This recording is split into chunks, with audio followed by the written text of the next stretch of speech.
जय श्री राम दोस्तों। एक महात्मा जी रात्रि के समय श्री राम नाम का जाप करते हुए अपनी ही मस्ती में चले जा रहे थे। जाप करते हुए वे एक गहन जंगल से गुजर रहे थे। विरक्त होने के कारण वे महात्मा बार बार देशाटन करते रहते थे। वे किसी एक स्थान में अधिक समय नहीं रहते थे। वे ईश्वर नाम प्रेमी थे, इसीलिए दिन रात उनके मुख से राम नाम जप चलता रहता था। स्वयं राम नाम का जाप करते और औरों को भी उसी मार्ग पर चलाते। महात्मा जी गहन जंगल में मार्ग भूल गए थे, पर अपनी मस्ती में चले जा रहे थे कि जहाँ राम ले जाए वहाँ। दूर अंधेरे के बीच में बहुत सी दीपमालाएं प्रकाशित थी। महात्मा जी उसी दिशा की ओर चलने लगे। निकट पहुंचते ही देखा कि वट वृक्ष के पास अनेक प्रकार के वाद्य यंत्र बज रहे हैं। नाच गान शराब की महफिल जमी हुई है। कई स्त्री पुरुष साथ में नाचते कूदते हंसते और औरों को हंसा रहे थे। उन्हें महसूस हुआ कि वे मनुष्य नहीं, प्रेत आत्मा है। महात्मा जी को देखकर एक प्रेत ने उनका हाथ पकड़कर कहा, ओ मनुष्य, हमारे राजा तुझे बुलाते हैं, चल। वे मदमस्त भाव से राजा के पास पहुंचे तो राजा सिंहासन पर बैठा हुआ था। वहां राजा के इर्द गिर्द कुछ प्रेत खड़े थे।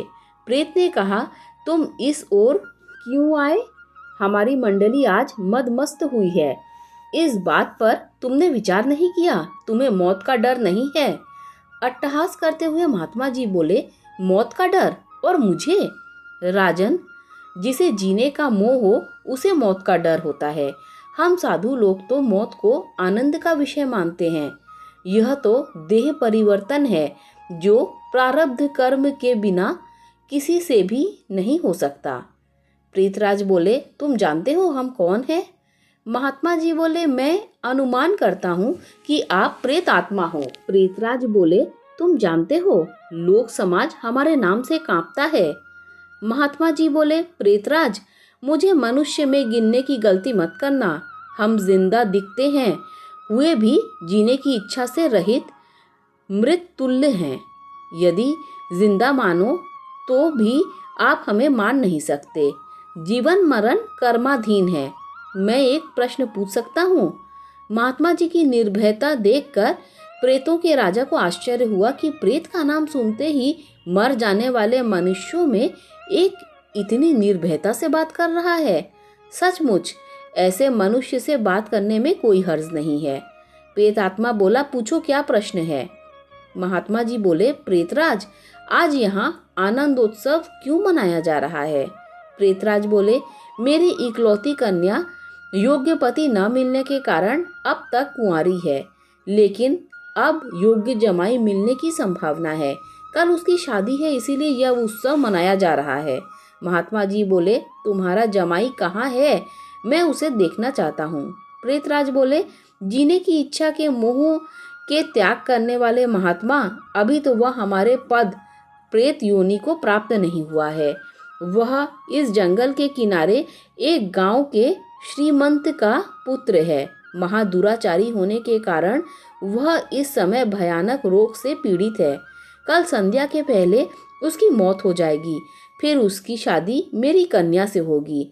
इसलिए रात भर गीत नृत्य और मदपान करके हम आनंदोत्सव मनाएंगे। महात्मा जी वहां से विदा होकर श्री राम नाम का जाप करते हुए जंगल के किनारे के गांव में पहुंचे। उस समय सुबह हो चुकी थी। एक ग्रामीण से महात्मा ने पूछा, इस गांव में कोई श्रीमान का बेटा बीमार है? ग्रामीण बोले, हाँ महाराज, नवलखा सेठ का बेटा सांकल चंद 1 वर्ष से रोगग्रस्त है। बहुत उपचार किए पर उसका रोग ठीक नहीं होता। महात्मा जी नवलखा सेठ के घर पहुंचे। सांकल चंद की हालत गंभीर थी। अंतिम घड़ियां थी, फिर भी महात्मा जी को देखकर माता पिता को आशा की किरण दिखी। उन्होंने महात्मा का स्वागत किया। सेठ पुत्र के पलंग के निकट जाकर महात्मा जी राम नाम की माला जपने लगे। दोपहर होते होते लोगों का आना जाना बढ़ने लगा। महात्मा जी बोले, क्यों सांकल चंद, अब तो ठीक हो? सांकल चंद ने आंखें खोलते ही अपने सामने एक प्रतापी संत को देखा तो रो पड़ा।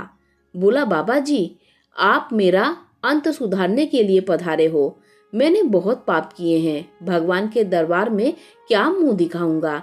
फिर भी आप जैसे संत के दर्शन हुए हैं, यह मेरे लिए शुभ संकेत है। इतना बोलते ही उसकी सांसें फूलने लगी, वह खांसने लगा। बेटा, निराश ना हो, भगवान राम पतित पावन है। तेरी यह अंतिम घड़ी है। अब काल से डरने का कोई कारण नहीं। खूब शांति से चित्त वृत्ति के तमाम वेग को रोककर श्री राम नाम के जप में मन को लगा दे। जाप में लग जा। शास्त्र कहते हैं, चरित्रम रघुनाथस्य शतकोटि प्रविस्तरम एकैकम अक्षरम पुण्य महापातक नाशनम। अर्थात 100 करोड़ शब्दों में भगवान राम के गुण पाए जाते हैं। उनका एक एक अक्षर ब्रह्म हत्या आदि महापापों का नाश करने में समर्थ है। दिन ढलते ही सांकल चंद की बीमारी बढ़ने लगी। वैद्य हकीम बुलाए गए, हीरा भस्म आदि कीमती औषधियां दी गई, किंतु अंतिम समय आ गया।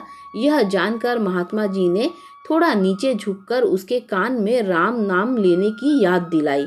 राम बोलते ही उसके प्राण पखेरु उड़ गए। लोगों ने रोना शुरू कर दिया। शमशान यात्रा की तैयारियां होने लगी। मौका पाकर महात्मा जी वहां से चल दिए। नदी तट पर आकर स्नान करके नाम स्मरण करते हुए वहां से रवाना हुए। शाम ढल चुकी थी। फिर वे मध्य रात्रि के समय जंगल के उसी वट वृक्ष के पास पहुंचे। प्रेत समाज उपस्थित था। प्रेतराज सिंहासन पर हताश होकर बैठे थे। आज गीत नृत्य हास्य कुछ न था। चारों ओर करुण आक्रंद हो रहा था। सब प्रेत रो रहे थे। महात्मा ने पूछा, प्रेतराज, कल तो यहाँ आनंदोत्सव था, आज शोक समुद्र लहरा रहा है, क्या कुछ अहित हुआ है? प्रेतराज बोले, हाँ भाई, इसीलिए रो रहे हैं। हमारा सत्यानाश हो गया। मेरी बेटी की आज शादी होने वाली थी। अब वह कुंवारी रह जाएगी। महात्मा बोले, प्रेतराज, तुम्हारा जमाई तो आज मर गया है, फिर तुम्हारी बेटी कुंवारी क्यों रही? प्रेतराज ने चिढ़कर कहा, तेरे पाप से। मैं ही मूर्ख हूँ कि मैंने कल तुझे सब बता दिया। तूने हमारा सत्यानाश कर दिया। महात्मा ने नम्र भाव से कहा, मैंने आपका अहित किया, यह मुझे समझ में नहीं आता। क्षमा करना, मुझे मेरी भूल बताओगे तो मैं दोबारा नहीं करूँगा। प्रेतराज ने जलते हृदय से कहा, यहाँ से जाकर तूने मरने वाले को नाम स्मरण का मार्ग बताया और अंत समय में भी राम के नाम कहलवाया। इससे उसका उद्धार हो गया और मेरी बेटी कुंवारी रह गई। महात्मा जी बोले, क्या केवल एक बार नाम जप लेने से वह प्रेत योनि से छूट गया? आप सच कहते हो? प्रेतराज बोले, हाँ भाई, जो मनुष्य राम नाम जप करता है वह राम नाम जप के प्रताप से कभी हमारी योनि को प्राप्त नहीं होता। भगवान नाम जप में नरक उद्धारणी शक्ति है। प्रेत के द्वारा राम नाम का यह प्रताप सुनकर महात्मा जी प्रेमाश्रु बहाते हुए भाव समाधि में लीन हो गए। उनकी आंखें खुली, तब वहां प्रेत समाज नहीं था। बाल सूर्य की सुनहरी किरणें वट वृक्ष को शोभायमान कर रही थी। दोस्तों, अगर आपको कहानी अच्छी लगी हो तो लाइक शेयर सब्सक्राइब कीजिए। Thanks for watching this video.